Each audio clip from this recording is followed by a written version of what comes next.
Mr. Toastmaster, fellow Toastmasters, and welcome guests.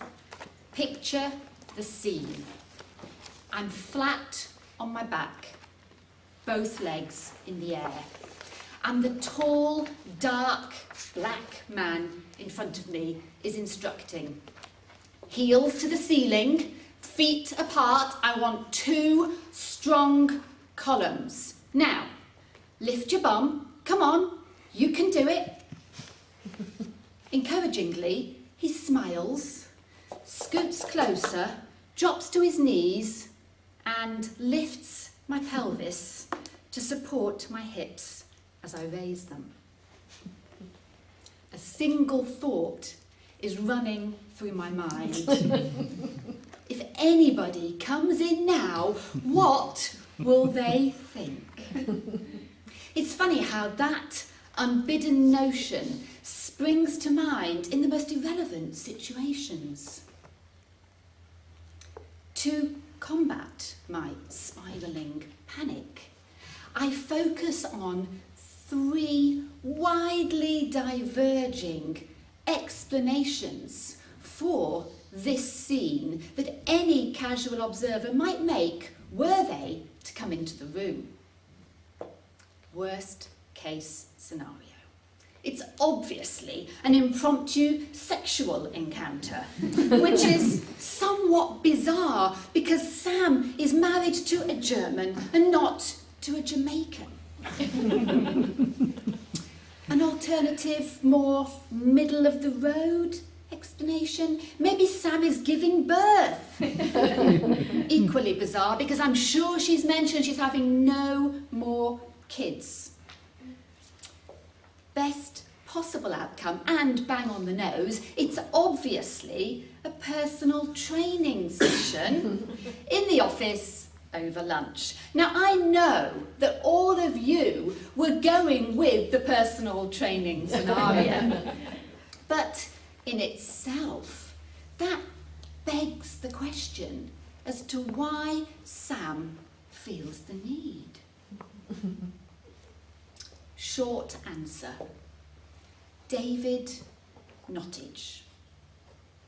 Yes, that very same first ever Kiwi world champion of public speaking that is known to all of you thanks to our Franklin Toastmasters 15th birthday celebrations.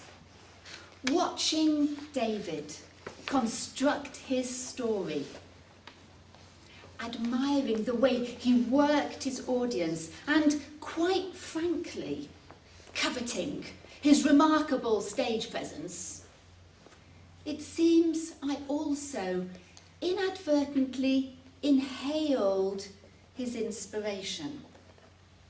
A few days later, I hear myself saying, if an Aussie lad can become the very first Kiwi world champion of public speaking, perhaps a British lass can become the first ever female to do the same. Straight after that thought comes the second, which every self-respecting female in the room will understand. So, if I'm going to go on to the international stage, what will I wear? Because I have to look my best, or else what will they think? At this stage, none of those really sensible statistic questions are springing to mind. Things like, so how many other females have actually won this accolade? And when did the last one do it? 2008.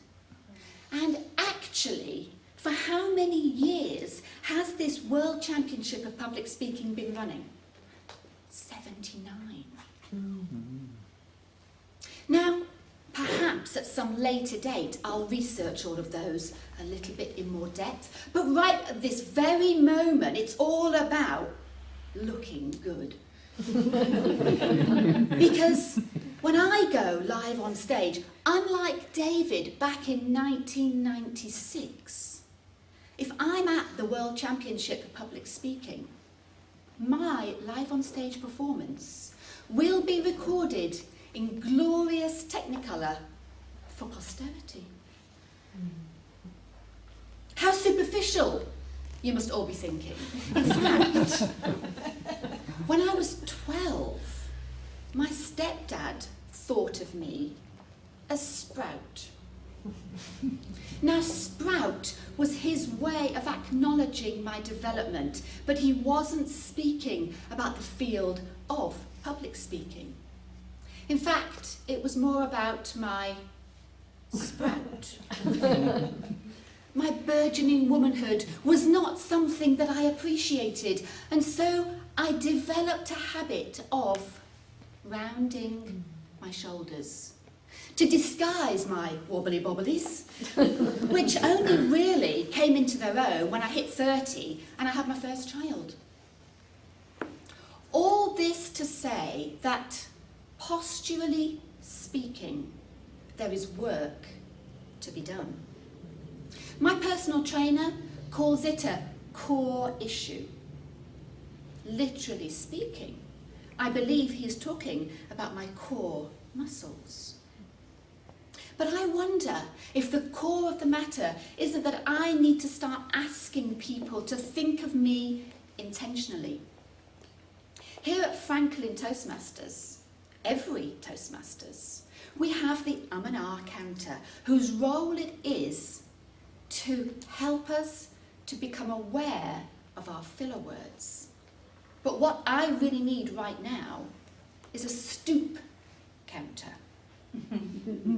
Somebody, preferably plural, who will point out every occasion when I can pull back my shoulders and stand taller. Now, I appreciate we have some men in the audience who probably would prefer some kind of hands-on learning opportunity. Let me tell you, my dog trainer has already been there. Just recently, she won the national championships for dog obedience and took out supreme champion. So as one upcoming champion to another, I said to her, "What is the secret to success?" "Well, Sam," she said, "you won't go far wrong with border collies. But as for you, I think a little more tits to the target."